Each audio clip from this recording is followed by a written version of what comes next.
welcome everybody. Today we're lucky enough to be joined by Mr. Roy Asotasi. Roy is a legitimate rugby league legend. He captained South Sydney as well as New Zealand, and played a mountain of games as like a high impact, imposing, powerful player. So welcome, Roy. Thanks, Simon, for the introduction. I don't know if I was powerful, but I gave it my best. Yeah. I did. But yeah, I guess that's probably what I've renowned for. Obviously, back in the days when I was a player, and I enjoyed my time. It was about a 13-year career. Wow. Constantly throwing myself in what they called. Even I think Marty called it before in the last Zoom call. He called it like mini car crashes. So I'm reaping all the benefits of the car crashes now. So there was no insurance back then, so it was pretty much do your best. Yeah. So like you don't get the thrill of running out of the field, but yeah, I still get the still get the sore head or the concussion sort of repercussions, I imagine. yeah, that's the those are probably what we call the perks of playing rugby league. Um, if you know, but yeah, it happens. You know, some players are fortunate to come out of the game unscathed, and some aren't. So I'm fortunate enough. I'm grateful. I've still got my brains with me. Obviously, my wife will probably say I don't, but hey, that's her opinion. And we all have our opinions. Yeah, we all have our own opinions. I agree. We've caught up a few times, Roy, and you're in great nick. I mean, you're certainly not the kind of player who lets himself go post his career. Is it really important to you staying in shape? Yeah, I guess one of the things I probably got out of playing the game of rugby league was, finding out. I think nutrition was a big part of it. I guess when it's growing up, I wasn't that type of kid that was into, wasn't into really focusing on nutrition. Even when I was coming up through the grades, like I started when I was playing rugby league when I was 16. And when you're young, you think you're invincible. You can eat whatever you want and just go and play a game and then get off. And then obviously, as you start getting into rep teams and you start playing against better players, and then that kind of almost starts really because everyone performs and trains the same. It's what gives you that extra edge as a player is what they do outside of football, which is obviously nutrition. I guess that's what separates the good players from the bad players, and in that regards, probably the longevity, how long they play in the game for such a long time. Yeah. I think nutrition plays a massive part of it because some players, I guess, careers get cut short because you get injuries. That can't be helped. But so the next best thing is obviously trying to look after what you put into your body, because obviously as a player, your body's almost your temple. So you got to do a lot of investment in what you put into your body as a player. A bit different to what I know now in regards to nutrition. Obviously, when it comes to carnivore, and those who listen to what Marty Tapal spoke about a couple of weeks ago, he went against the grain of what rugby league players did. Yeah. Even something like I don't know if you guys know of a player just as short on LeBron James. He spends about $2 million on his body a year. That's amazing, right? That's amazing just to get, and he's probably the longest serving player that's still active player that's still playing in the game. Yeah. So that just shows how much it's working. You got to invest. It's working, so you got to invest that much money. Same thing applies to when we're playing as my time as a football player. I was investing that much time into your nutrition, and what I know now, what I was saying before is if I knew what I know now, I felt like I could have played the game a little bit longer. Wow. Well, Roy, how about we start there? So what does your nutrition look like now, and what works for you now? What works for me? Carnivore works for me now. That's just, but it wasn't an easy transition. Yep. Some of you guys are, there are ups and downs of what you're trying to, you're still trying to find, because not everyone's different. Everyone's meal plans, what they eat. So what I like is meat you might not enjoy. and it takes time to build up tolerance to enjoy meat or to get along. Before I went jumped on the carnivore, I was actually pretty much, I wouldn't say vegan, I was vegetarian for Wow. 2-3 years. Yep. So I was on that, and that's because my partner was eating. She was solely on vegetarian meals, and she didn't really. I was like, okay, cool. So I was off all meats for at least, I think, definitely 2 good years. And how did that go? I lost a lot of weight. I lost a lot of muscle. I guess I look really. I guess just look. I think it was the first time I got under 100 kilos. I was always, even as a player, I was always 105. How heavy are you now? I'm 105 now. So I'm 105 now. But as a player, playing weight almost. But I guess when I was vegetarian, solely eating plant-based type of food, I was hitting that under 100. So I was about 98. That was the lowest I got to. So I didn't enjoy that. I didn't like the look of it. And I didn't, even when I stopped playing, I didn't like weights because I just felt like I did a lot of weights for such a long time, strength training. I can imagine. So I did nothing for probably, I didn't touch a weight or any strength for 2 solid years. So in that time I was a vegetarian, sorry. But then I decided, look, I don't like the way I look. I don't like the way I was feeling. And that all plays a part. And I came across obviously Real Movement. At that time, Real Movement was also linked obviously with Keegan, and Simon was in Real Movement, and I saw the philosophies that he had in regards to the carnivore, and I just said, and then I saw, I thought, okay, look, I might try this. This is pretty much gone from one extreme to the other. And my partner was going, whoa, what's going on? You're starting to order a lot of meat here. Almost felt like I was having a divorce, but it wasn't.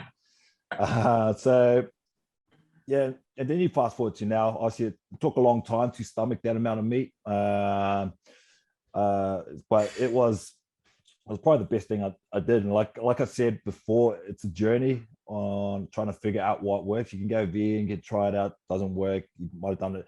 It's not a staple. It's not something that you're going to do for forever. It's just more about trial and error.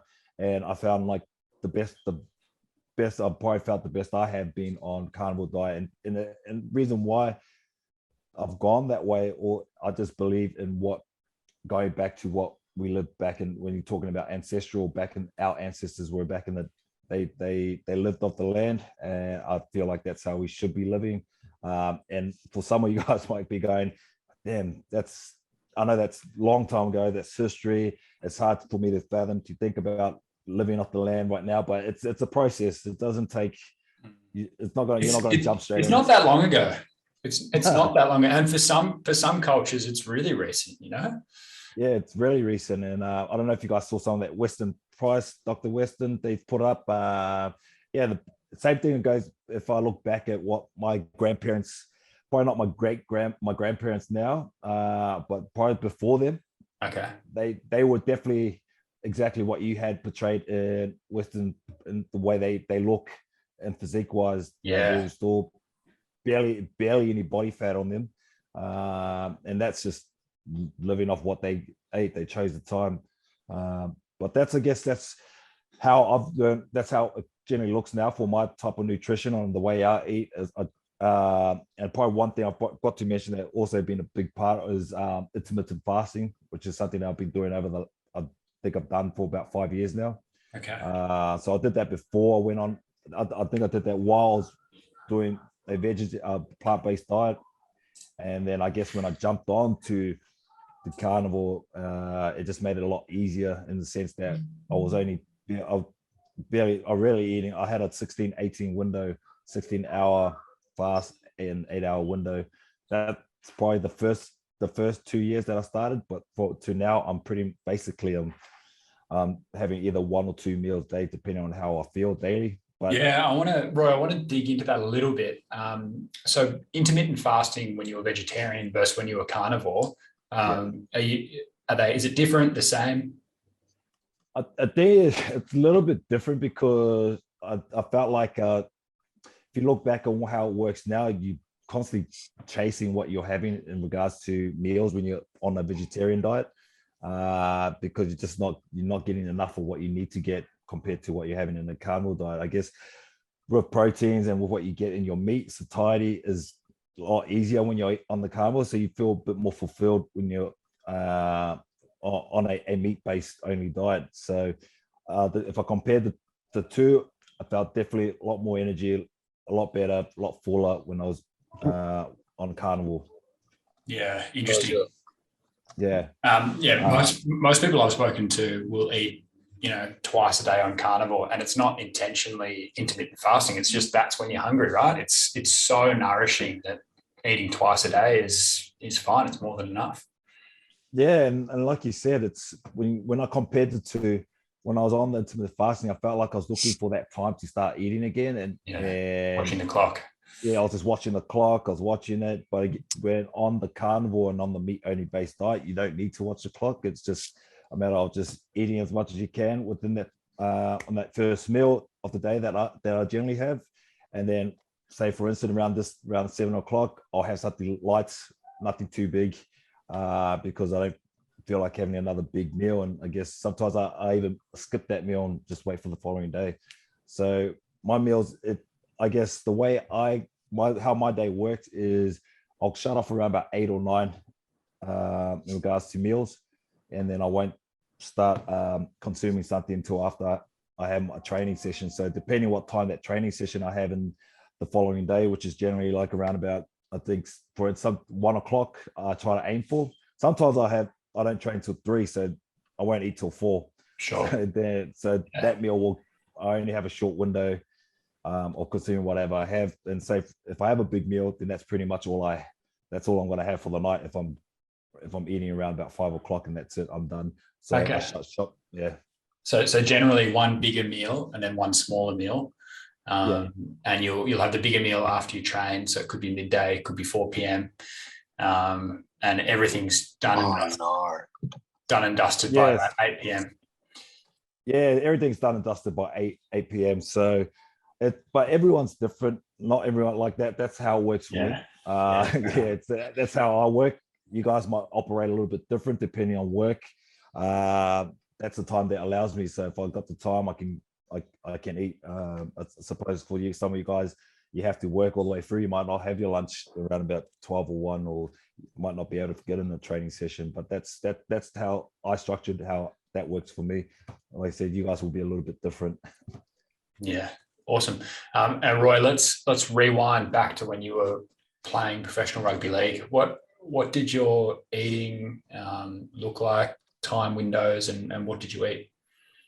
Yeah, I guess when I was always pretty conscious on what I ate, and and with a lot of the NRL dietitians that they had on board, they're really big on carbo loading, having a lot of carbohydrates into your food. So, and as a football player, you look up to these people and you just go, okay, cool. This is they know what's best for us. The experts. So they're the experts. So you're going in here eating what you need to have. Obviously, I was eating pretty well, but I kind of struck how I work my eating window when it came to carbohydrates was I try to eat low carbs from a Monday to Thursday, and if we played on a Saturday, I guess on a Friday night, that's when I started carbo loading.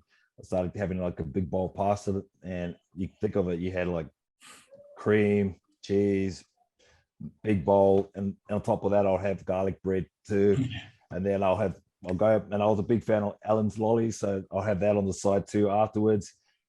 And the next day I'll be and then the game would be, say for instance, in the evening, I think it was on Saturdays, I'll have another big breakfast again, big breakfast in the morning. So I'll be having toast, eggs, and then I'll have another light little lunch. And say about 4 o'clock, if the kickoff was at 6, I'll have some more Allen's lollies. So by the time I got to kick off and had that warm up, and I always used to remember it was in the warm up, I was spent. I was tired. I was warming up, and I was like, I had no energy whatsoever. I was going, how I'm going to handle playing this, just the first 2 minutes of the game. And if I look back at all my videos, and it probably showed in the way I started games, I was very lethargic and just slow off the blocks. And if I had to rewind time back again, I'll definitely be cutting out carbs, none whatsoever. So, and that's generally how I work. And I guess so. I'm also, and I competed and I did a 50-kilometer trail run early in the year. Wow. So Awesome. so I did that in the ultra trail in the Blue Mountains. So I try to take that mentality of how I operated through my football playing career. But the only difference was that I actually went into, instead of going carnivore, I switched to keto. So I kind of, but what I'm saying in regards to keto was that instead of depending on carbs as in my playing days, I utilize fats for my energy source for fuel, but at the same time I was loading up on carnivore at the same time. So I kind of had two for the price of one for when I was trying to train. And these runs were like, and I was doing like at least 10, 20, 25K runs in the mountains, and I was training fasted too. So so for instance, I'll be going for, like I say, it was a 20K run. I wouldn't be eating until after I did that run. So, but what I did was I planned for it, consume what I needed to have the night before, just so I know that I had enough fuel in my system ready to go. So it wasn't just like I didn't eat anything the night before and I starved and just got up and went, you know what? I made sure I had stuff, energy stores ready to use for the next morning when I could go. Because these runs were done about 3 o'clock in the morning, 4. So because you still had to go work. Yeah, of course, life doesn't stop. Yeah. So how does it feel running these distances fasted? Yeah, it surprised me, to be honest, because I didn't, in my head, as I was running these things, I just felt like, and to be, yeah, it was in a weird sense, I got more energy out of it. It was just more this, I knew that in my head that everything was using fat for fuel. I had a good consumption meal, so I trusted what I had the night before. And then in the morning, I would have one sachet of what are they called? They were like keto shots, small little sachets. I think a lot of runners usually do it. They have like little carb shots. So these were just purely just fat substance in this, with just little squeeze, and then off I went. But barely, I felt good. I never felt once where I was gonna drop dead. I was constantly moving. I felt good. I was running well, and energy levels were, I guess, after I finished, that's when I probably wanted to eat an entire cow. But that was usually, I couldn't find one that was alive after I run. So, but otherwise, it was pretty good. I like I said, the energy levels. If you trust your body, you know what, you put in the good fuel into, like, I trusted that the stuff that I was putting into my body, like in regards to my nutrition the night before, to getting up, making sure I was hydrated, getting enough salts in my food or in what I'm drinking. And I just trusted that obviously I'll go out and just be able to perform a training session or any session that I was doing. But this comes from obviously a lot of experience from what I was doing as a player, and knowing what works and what doesn't for me. So it's like I say, everyone's plan is tailored differently. That works for me. Some people might not be able to run faster, and they go, I'm going to eat before I go for a 20K run. But for me, it was more of a mental mindset challenge that, look, I'm always fasted when I'm in the morning. I never ate in the morning. I used to be a big believer where, I guess, our dietitians and everyone says breakfast is the most important meal of the day. I believe that for a little while. Actually, not for a little while. I believe that all the way through until I found intermittent fasting and then moved into the carnivore diet, and then realized, because the reason why I was that I wasn't really hungry in the morning, but I felt like I always needed to eat in the morning. I don't know why. I just felt like I had to. But we were always told, most important meal of the day, as you said. Yeah, they say the most important meal is breakfast. So cornflakes.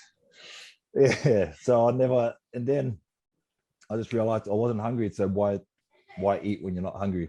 And then I found the carnivore diet, and it was pretty much the same philosophies that they had, as like, why eat when you're ready, eat when you're full. Same. Your body will let you know. Yeah, your body does let you know, and I guess it goes back to what the ancestral type of diets, like, they never just woke up out of their cave and go, oh, it's breakfast. It was like they went out and hunt for their food. they hunt their food and then they don't know exactly when their next meal was coming because it was up to them. Absolutely, So absolutely. I mean, we have, if you're a hunter gatherer, you need to be able to generate energy before you get your meal. yeah, Whereas the way that we're eating today, it's back to front. It's like we eat this carbohydrate, get this energy spike, and then we burn it, and then it runs out, and then we need more straight away.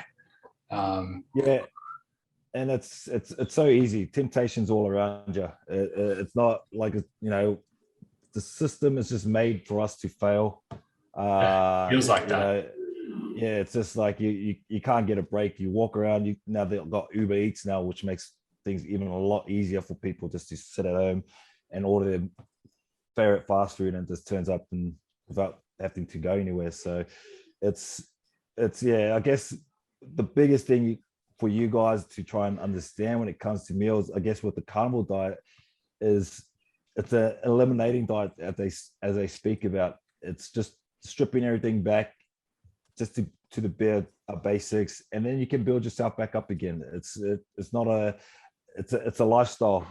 People think the carnivore diet or the meat home base is just a little fad that just disappears after a while. But you just got to. It takes you got to. It's a lifestyle where you got to find what works for you, eliminate things slowly, and then build back up.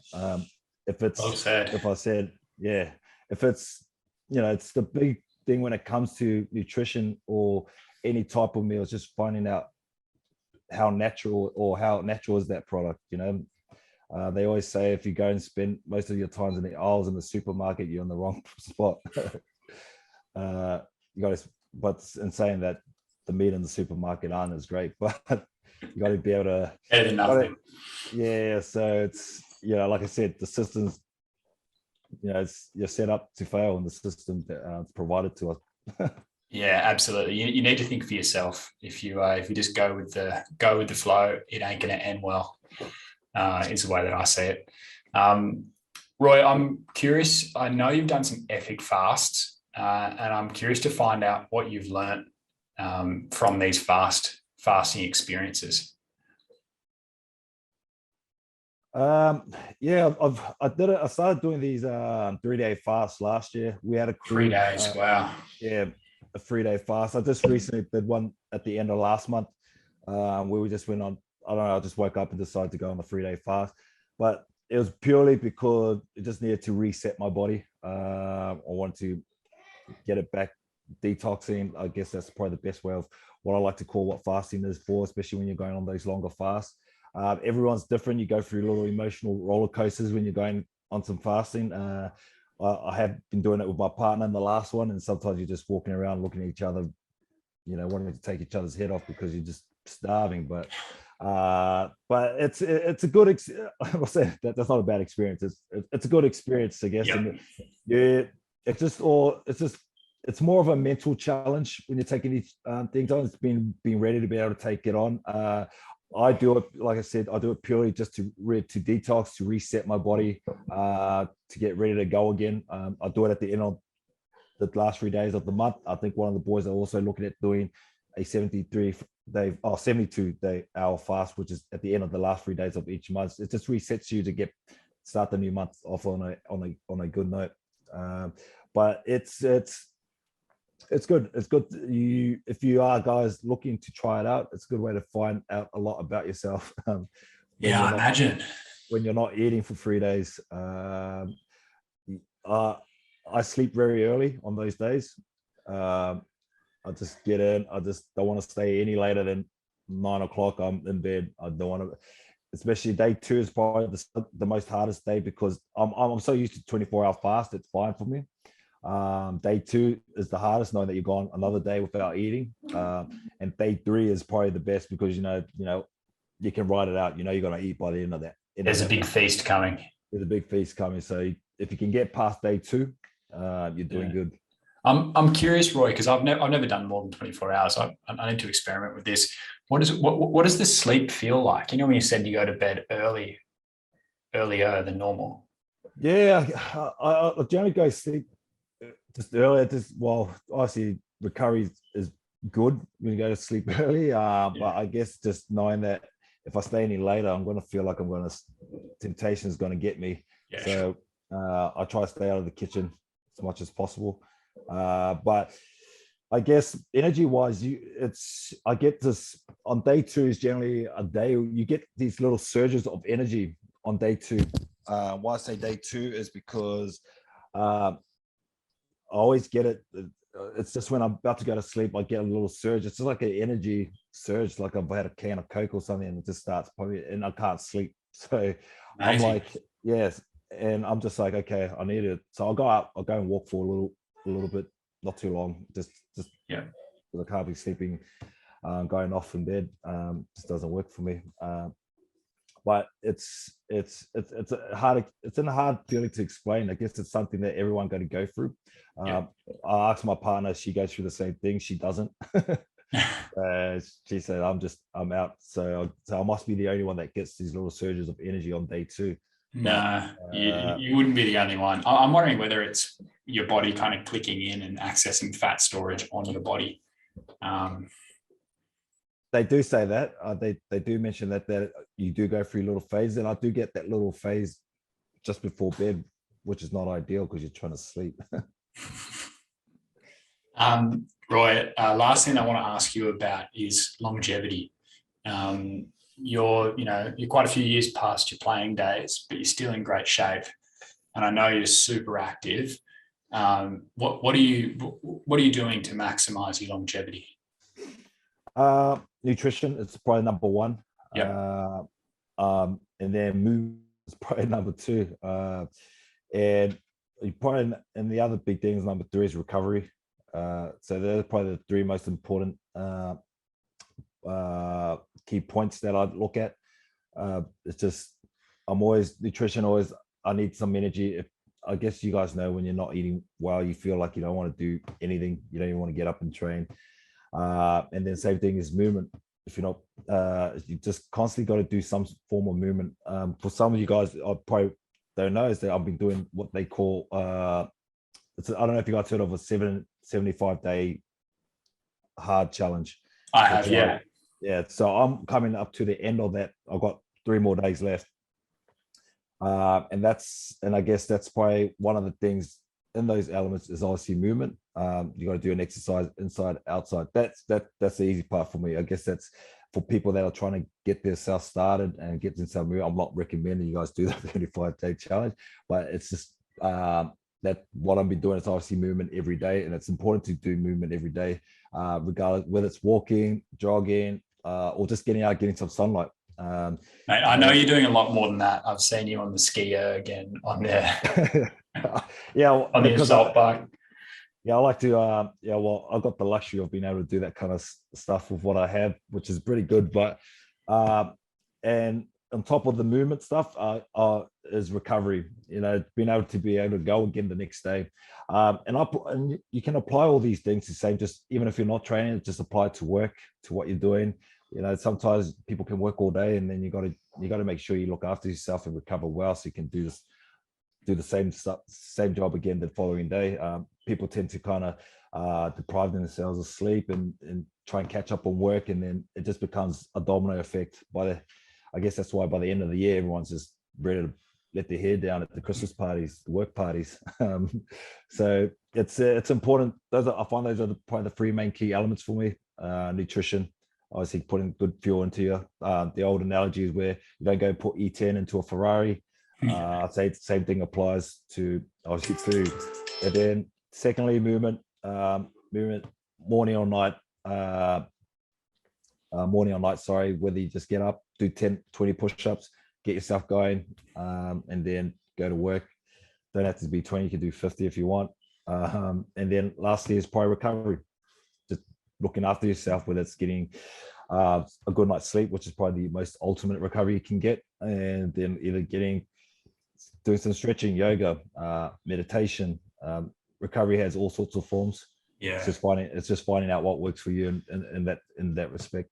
Awesome. So nutrition, movement, recovery. I like it in that order. Awesome. All right, Roy, we're going to open up questions now. So guys who are listening in, have you got a question for Roy?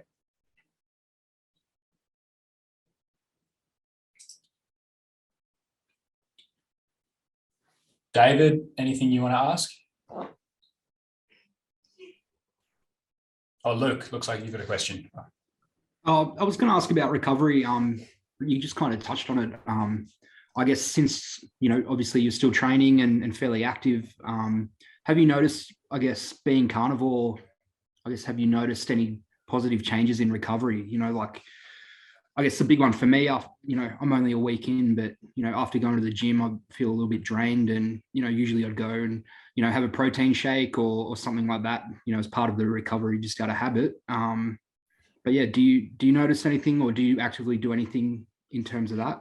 Yeah, sometimes if I find myself being overworked or overstressed in regards to workouts, I generally just, for like I said, for that 75-day hard workout I've had, there's always been one morning, one afternoon, like an outdoor, it has to be an outdoor workout or indoor.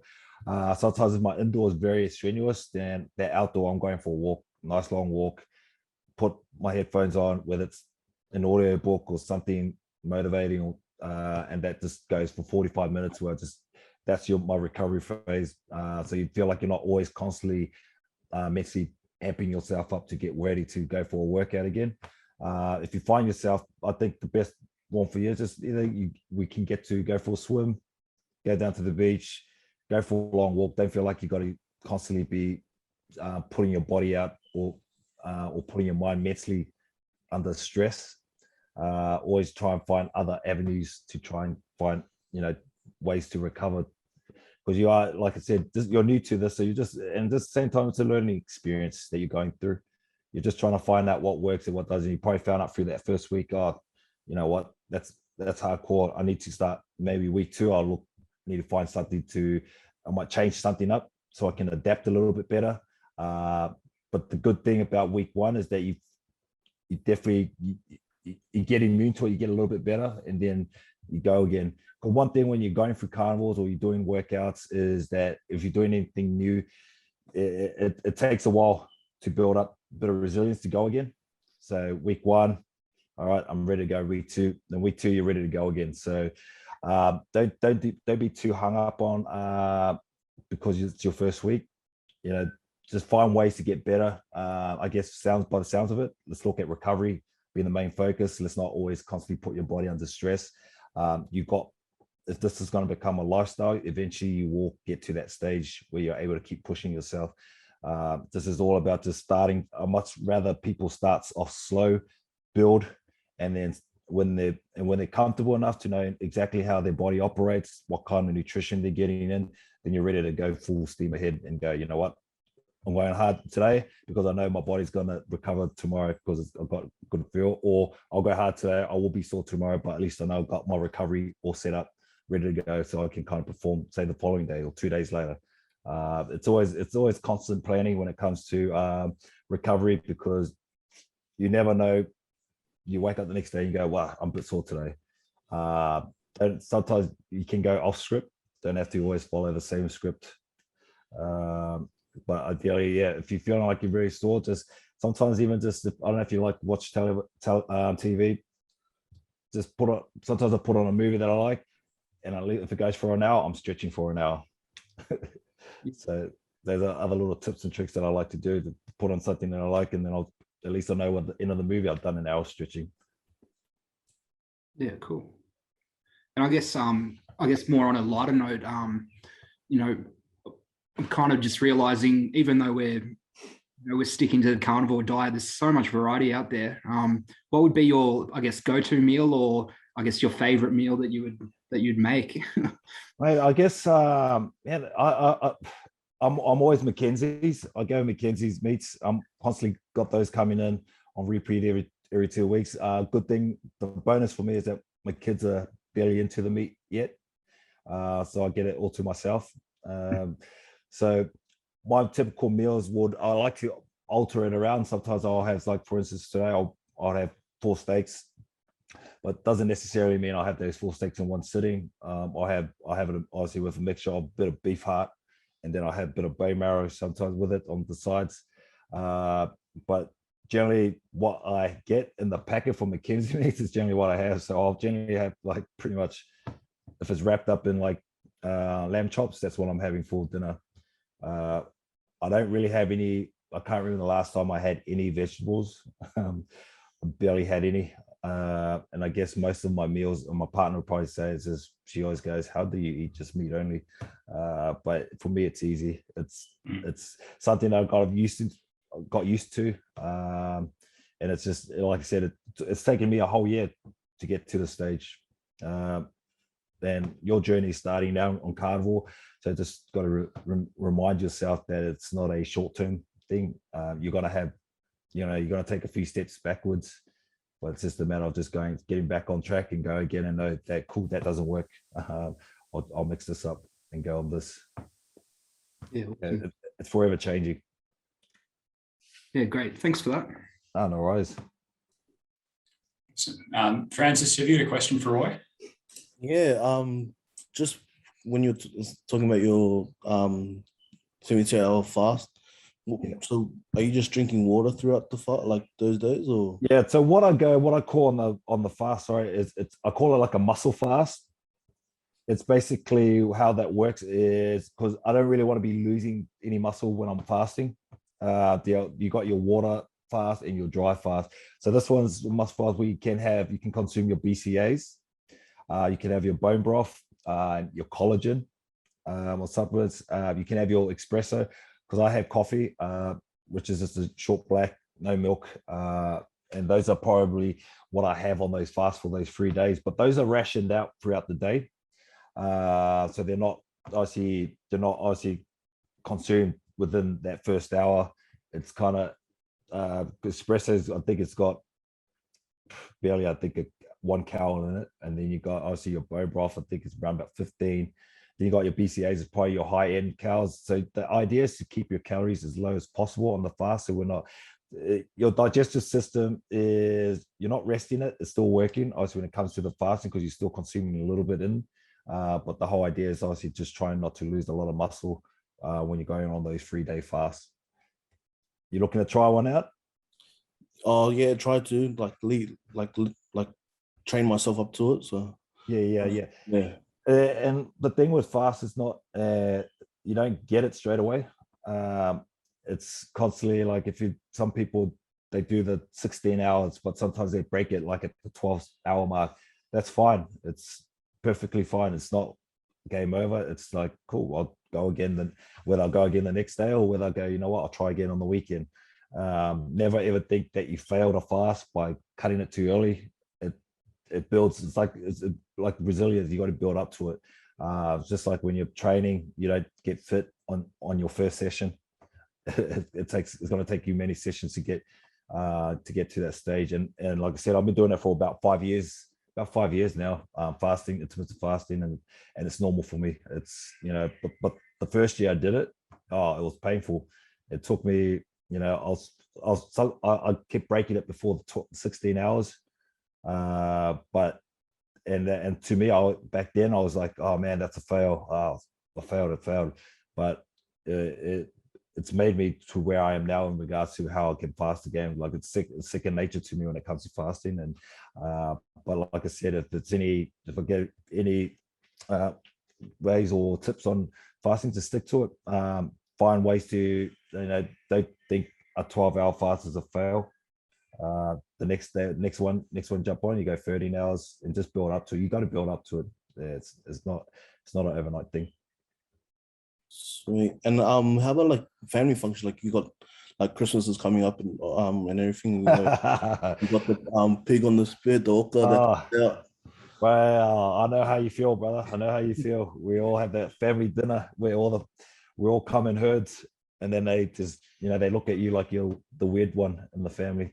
For me, like I have those functions all the time, and the best thing about it is, man, I just have the meat part. Like I just go hone in on the meat, and like they say, if they got like coconut fish orcas and all that, you can have that too. But otherwise, there's always a pig on the spit.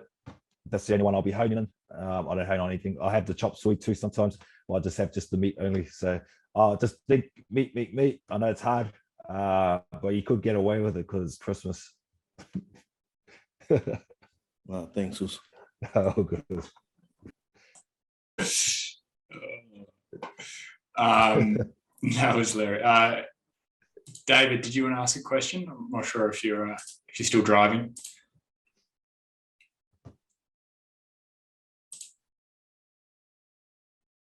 Yeah, I think David's in the car. Yeah. Roy, that was awesome, mate. Thank you so much for sharing all that. What you're eating now, how you're maximizing your longevity, what you ate when you were playing, which looking back wasn't ideal, and all the info about Yeah. fasting. I think it's fascinating. That's really valuable information. Yeah, no, welcome, guys. Like, I know you guys are probably in the group and stuff. I'll put up. I know I'll put some stuff of what I'm actually consuming on the daily in regards to meals. I like to measure out my meals and weigh them out, but that's just me. It's not. Some people don't like to just eat whatever they are. I just like to know what I'm actually consuming. But I see some of the boys posted onto the group, which is cool. It's good. It's awesome. I'll make sure I put my meal on for today. Yeah. I'll do that. That'd be great. All right, Roy. Thank you very much, mate. Easy, guys. All right. We'll talk soon.